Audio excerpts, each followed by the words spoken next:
جب امام علی علیہ السلام کے کچھ ساتھیوں نے دیکھا کہ آپ معاویہ سے اگریمنٹ کر رہے ہیں تو یہ امام علی علیہ السلام کا ساتھ چھوڑ کر امام علی علیہ السلام کے ہی خلاف ہو گئے، کیونکہ یہ چاہتے تھے کہ معاویہ سے کوئی اگریمنٹ کرنے کی ضرورت نہیں، انہیں سیدھا مار دو۔ ان لوگوں کو خوارج کہا جاتا ہے۔ ان کے بارے میں نبی صلی اللہ علیہ وسلم نے فرمایا تھا کہ مشرق سے ایک قوم نکلے گی جو قرآن کی تلاوت کریں گے لیکن وہ ان کے حلق سے باہر نہیں جائے گا، وہ دین سے ایسے گزر جائیں گے جیسے تیر شکار سے گزرتا ہے، وہ بہت پرہیزگار دکھائی دیں گے اور بہت عبادت کریں گے لیکن ان کے طرز عمل میں سمجھ کی کمی ہوگی۔ ایسے لوگ ظاہر ہوں گے جو عمر کے لحاظ سے جوان ہوں گے اور اپنے خیالات میں بے وقوف ہوں گے، وہ انسانوں کے کہے گئے بہترین الفاظ بولیں گے، وہ خود کو مسلمانوں کے مرکزی ادارے سے الگ کر لیں گے اور اسٹیبلشڈ سسٹم کے خلاف بغاوت کریں گے۔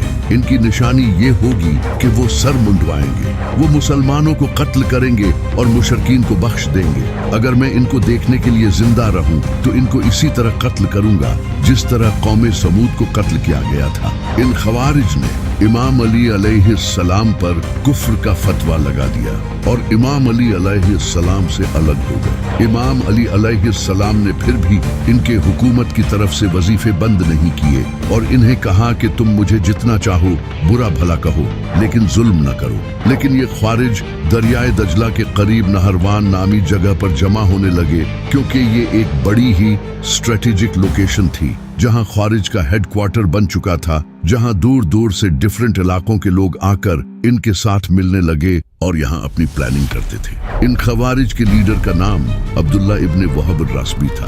یہ خوارج اپنے آس پاس کے گاؤں اور شہروں کو ریڈ کرنے لگے اور جو مسلمان بھی ان کا ساتھ نہیں دیتے یہ انہیں قتل کر دیتے تھے۔ اسی طرح ان لوگوں نے بہت سے معصوم مسلمانوں کو قتل کیا، جیسے ایک شخص جس کا نام عبداللہ بن خباب تھا، جو ایک صحابی کے بیٹے تھے۔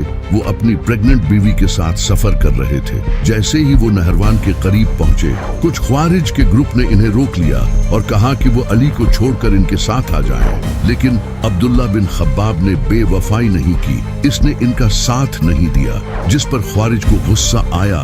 انہوں نے عبداللہ بن خباب کو بری طرح قتل کر کے ان کے جسم کو دریا میں پھینک دیا اور ان کی پریگننٹ بیوی کو مار کر ان کا پیٹ پھاڑ کر بچے کو بھی نکال کر قتل کر دیا۔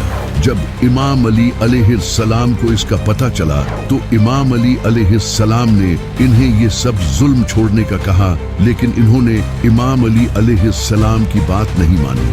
تو امام علی علیہ السلام نے مجبوری کے تحت اپنی فوج کے ساتھ نہروان پہنچ کر انہیں سرنڈر کرنے کا کہا، لیکن وہ ظالم کہاں ماننے والے تھے۔ تو اب دونوں فوجیں آمنے سامنے تھی۔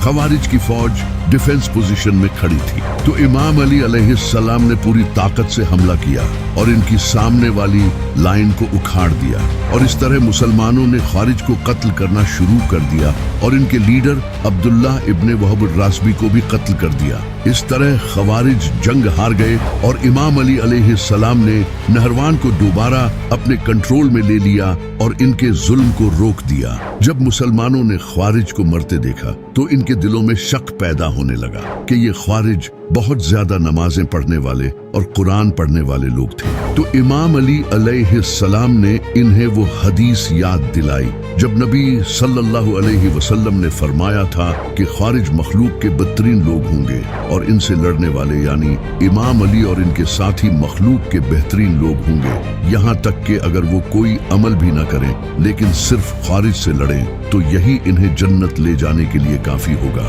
تو مسلمانوں کا ایمان دوبارہ زندہ ہو گیا اور نبی صلی اللہ علیہ وسلم نے امام علی علیہ السلام سے فرمایا تھا کہ علی خوارج اتنی لمبی نمازیں پڑھیں گے کہ تم ان کی نمازوں پر رشک کرو گے۔ اس جنگ میں 4000 خوارج میں صرف کچھ خوارج زندہ رہے۔ جو خوارج باقی رہے انہوں نے اس جنگ کے بعد بھی ظلم جاری رکھا اور اپنی اس آئیڈیالوجی کو دنیا میں پھیلانے کی کوشش کی۔ جب امام علی علیہ السلام خوارج کے ساتھ जंग में मसरूफ थे तो मुआविया ने इस मौके का फायदा उठाया। इसने डिफरेंट इलाकों में अपनी फौजें भेजी और तलवार के जोर पर खुद को खलीफा मनवाने लगा। इसने इमाम अली अलैहिस्सलाम के खिलाफ प्रोपेगेंडा फैलाना शुरू किया ताकि लोग अली को छोड़कर इसे खलीफा मानने लगे। इसने डिफरेंट इलाकों और कबीलों के लीडर्स और गवर्नर्स को खत भेजे और इन्हें पैसे और पावर की लालच देकर अपने साथ मिलाना शुरू किया, और जो लोग नहीं माने इन्हें कत्ल कर दिया और तलवार के जोर पर अपनी बैत लेने लगा। मुआविया ने अमर बिन आस को फौज के साथ इजिप्ट में एंटर होने का हुक्म दिया और इजिप्ट पर कब्जा कर लिया। इसी तरह इसने हिजाज और यमन में अपनी फौजें भेजी और वहां कत्ले आम किया। इसके बाद इसने इराक पर कंट्रोल हासिल करने की कोशिश की और वहां अपने एजेंट्स भेजे ताकि प्रोपेगेंडा फैलाकर अली की पोजीशन को कमजोर किया जा सके, लेकिन इस बार वो कामयाब नहीं हो सका क्योंकि इराक में इमाम अली अलैहिस्सलाम के सपोर्टर्स भारी तादाद में मौजूद थे और वहां इनका मजबूत कंट्रोल था। जब इमाम अली अलैहिस्सलाम को इसका पता चला तो इमाम अली अलैहिस्सलाम ने अपने बाकी के शहर जैसा कि बसरा और कूफा को बचाने के लिए फौजें भेजी और वहां अपने वफादार और बहादुर कमांडर्स को भेजा। इस वक्त इमाम अली अलैहिस्सलाम 3 बड़ी जंगें लड़ चुके थे, जमल, सफीन और नहरवान, जिससे इनकी फौज के बहुत से मुसलमान शहीद हो चुके थे और फौजी ताकत कमजोर हो चुकी थी। इमाम अली अलैहिस्सलाम ने जिन कबीलों के सरदार मुआविया के साथ मिल चुके थे इन्हें दोबारा अपने साथ मिलाने की कोशिश की और इन्हें बताया कि मुआविया प्रोपेगेंडा फैलाकर इस्लामी सल्तनत को खत्म कर रहा है। इसके बाद इमाम अली अलैहिस्सलाम ने अपने वफादार इलाकों से नए फौजी भर्ती किए और जंगे नहरवान के बाद बच जाने वाले ख्वारिज के साथ निगोशिएशंस किए और इन्हें मजीद बगावत से रोकने की कोशिश की। इसके बाद इमाम अली अलैहिस्सलाम ने इजिप्ट को दोबारा अपने अंडर लेने के लिए मोहम्मद बिन अबी बकर को इजिप्ट भेजा। मोहम्मद बिन अबी बकर ने पूरी कोशिश की इजिप्ट को फतह करने की, लेकिन अमर बिन आस के पास बहुत बड़ी और एक्सपीरियंस फौज थी जिसकी वजह से इनकी फौज हार गई। अमर बिन आस ने मोहम्मद बिन अबी बकर को कैद कर लिया और इसके बाद मोहम्मद बिन अबी बकर को बुरी तरह शहीद किया। पहले मोहम्मद बिन अबी बकर को गधे की लाश में जिंदा जला दिया गया और फिर इन्हें कत्ल करके दोबारा जलाया गया ताकि अली को एक स्ट्रॉन्ग मैसेज पहुंचे।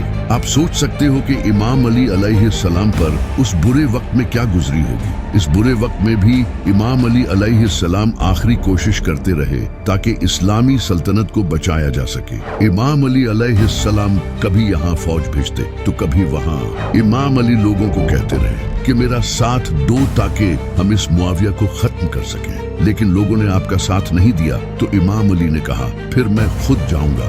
इमाम अली अलैहिस्सलाम मुसलमानों और इस्लाम की इस बुरी हालत को देखकर अंदर से टूट चुके थे। आप अक्सर शहर के बाहर कुएं पर जाकर रोते और अल्लाह से दुआ करते कि ऐ अल्लाह मुआविया और इसके शिया को बर्बाद कर दे, अमर बिन आस और इसके शिया को बर्बाद कर दे, क्योंकि इन दोनों जालिमों ने दीन का नक्शा बिगाड़ दिया था। आप इस दुनिया से तंग आ चुके थे और अपनी दाढ़ी पकड़कर कहा करते थे कि कहाँ है तू, अब आजा, मैं इस दुनिया में और नहीं रहना चाहता, क्योंकि नबी सल्लल्लाहु अलैहि वसल्लम ने फरमाया था कि अली मेरी उम्मत का सबसे बदतरीन इंसान वो होगा जो तेरी दाढ़ी को तेरे सर के खून से रंग देगा, जैसे पिछली उम्मतों में वो इंसान था जिसने अल्लाह की ऊंटनी को ज़ब्ह किया था। नबी सल्लल्लाहु अलैहि वसल्लम ने पहले ही बता दिया था। आप सल्लल्लाहु अलैहि वसल्लम ने फरमाया था कि जिस तरह मैंने अल्लाह की किताब कुरान को मनवाने के लिए काफिरों के खिलाफ तलवार उठाई थी, इसी तरह तुम में से एक इंसान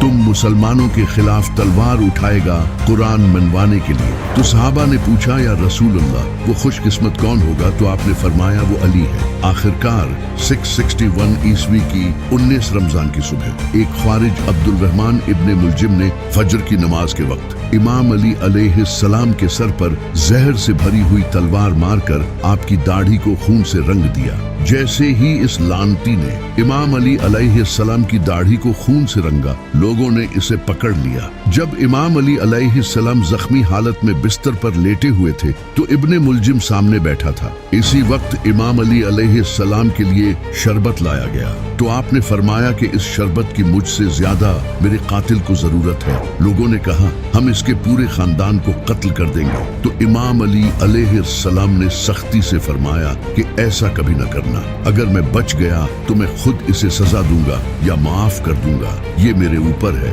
और अगर मैं शहीद हो गया तो इसे कानून के तहत सजा देना और इस पर सिर्फ एक ही वार करना। अगर ये बच जाए तो छोड़ देना और मरने के बाद इसके जिस्म की बेहुरमती न करना, क्योंकि मैंने नबी सल्लल्लाहु अलैहि वसल्लम से सुना था कि जालिम कुत्ते की लाश की भी मरने के बाद बेहुरमती करना बदतरीन अमल है। इसके 2 दिन बाद 21 रमजान को इमाम अली अलैहिस्सलाम वफात पा गए और इसके बाद अल्लाह ने अपनी रहमत मुसलमानों से उठा ली।